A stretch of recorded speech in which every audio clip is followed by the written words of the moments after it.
কিন্তু যে মানুষ বিজেপি বিরোধী, যে মানুষ বিজেপিকে ভোট দেয়নি, সেই মানুষ তো তৃণমূলকে মমতা ব্যানার্জির নেতৃত্বে 2,60,00,000 ভোট দিয়েছে। তা যেই এমএলএরা, যেই মানুষেরা এই তৃণমূল কংগ্রেসের নেতৃত্বে ভোটে জিতে এসেছেন, তারা তো মমতা ব্যানার্জির সিম্বলে জিতেছেন। তারা তো ভোটের পরে বলতে পারে না যে আমরা স্বাধীন। মানুষের রায় তো আপনাদের পক্ষে যায়নি, তাহলে আপনারা রিজাইন দিয়ে নতুন করে আপনাদের বিজেমূল সিম্বলে দাঁড়ান, কোনো প্রবলেম নেই। কিন্তু তৃণমূল কংগ্রেস তো আপনি বলতে পারেন না যে আপনি তৃণমূল কংগ্রেসে দাঁড়িয়েছে, মানুষের রায় তো আপনাদের জন্য ছিল না। আর বাংলায় এমন কোনো এত বড় হনুমান এখনো জন্ম নেয়নি যে বলতে পারে যে বিজেপি বিরোধী যে ভোটটা 2,60,00,000 ভোট, সেটা মমতা ব্যানার্জির মুখ থেকে হয়নি, সেগুলো আমাদের দিকে হয়েছে। আচ্ছা, আমি ভাবতাম যে অন্তত মহুয়া মৈত্র কিছুটা রাজনীতির বোধ বুদ্ধি রাখে, এও তো দেখছি সেই মমতা ব্যানার্জির ল্যাম্পোস্টই হয়ে দাঁড়ালো।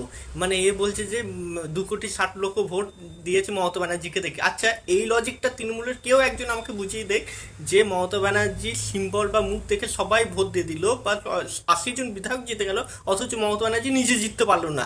এবং শুধু একবার নয়, 2021 সালে যেখানেও দল জিতেছিল মমতা ব্যানার্জি মুখ্যমন্ত্রী হয়েছিল, কিন্তু মমতা ব্যানার্জি 2021-এও জিততে পারেনি। আর 26-এ তো বলে বলে শুভেন্দু অধিকারী গোল দিল যে আমি এই ওয়ার্ডে এত ভোটে হারাবো, এই ওয়ার্ডে নিচে পেছিয়ে থাকবো, দিয়ে ওভারঅলে আমি জিতবো। মানে মমতা ব্যানার্জিকে এইভাবে বলে বলে গোল দিল। কে গোল দিল? সেই শুভেন্দু অধিকারী, যার উত্থান হচ্ছে মমতা ব্যানার্জির হাত ধরে রাজনীতিতে। মানে বিন্দুমাত্র কমন সেন্স নাই। কি বলে, এরা কোনো লজিক আছে? আচ্ছা, হবেই বা কেন, এরা তো সেই ল্যাম্পপোস্ট হয়ে দাঁড়ালো। এখন মোটিভ হচ্ছে যে ওই 7 জন বিদ্রোহী বিধায়ককে খিস্তি দাও, গালাগালি দাও, এই জন্য আর কি ভিডিওটা বানানো এর।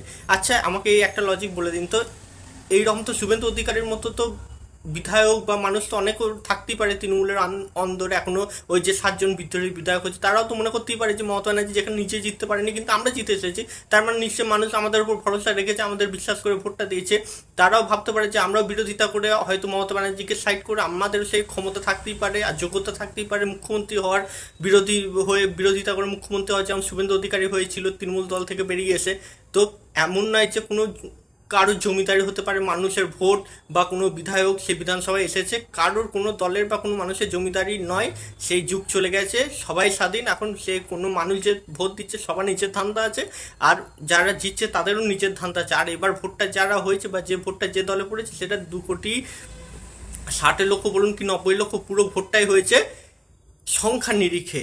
কিসের সংখ্যা নিরিখে?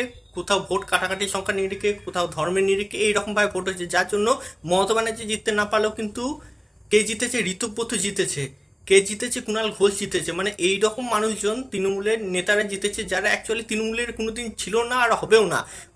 যদি এখন তো কুণাল ঘোষকে সবথেকে বড় তৃণমূল মনেই হচ্ছে, কিন্তু এই কুণাল ঘোষ কিন্তু একসময় সবথেকে বড় মমতা ব্যানার্জি কে চোর বলেছিল, এবং বলেছিল যে আমার জেল হলে মমতা ব্যানার্জির কেন জেল হবে না, কারণ সারদার সবথেকে বড় বেনিফিশিয়ারির নাম মমতা ব্যানার্জি। তাহলে সেই কুণাল ঘোষ জিতে গেল, অথচ মমতা ব্যানার্জি জিততে পারলো না। কি লজিক? মানে কোনো হিসাবেই কিন্তু আপনার লজিক খাটে না।